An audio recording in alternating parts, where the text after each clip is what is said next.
Hello mga kapreyon, what's up for today's video? So, dito po tayo guys. So, meron po tayong nililinis na Panasonic split type air condition. Alright, so grabe.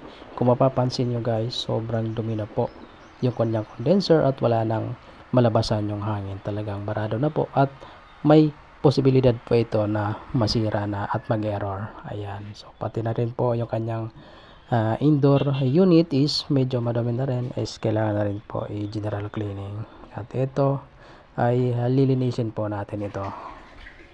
So ayan guys, so SOP, so bago natin linisin is i-test muna natin kung gumagana na po at kung umaandar or lumalamig pa po ang unit.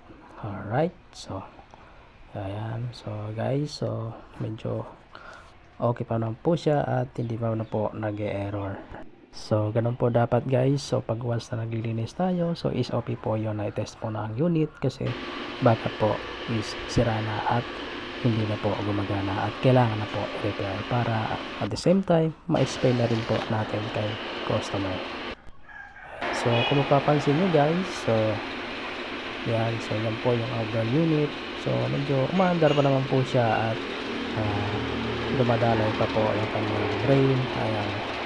So, medyo may karamihan lang po ang kanyang outdoor unit kaya kailangan na po talaga linisin dahil yan, sobrang dumi na po at may posibilidad po ito na masira at mag overheat or di kaya mag-error.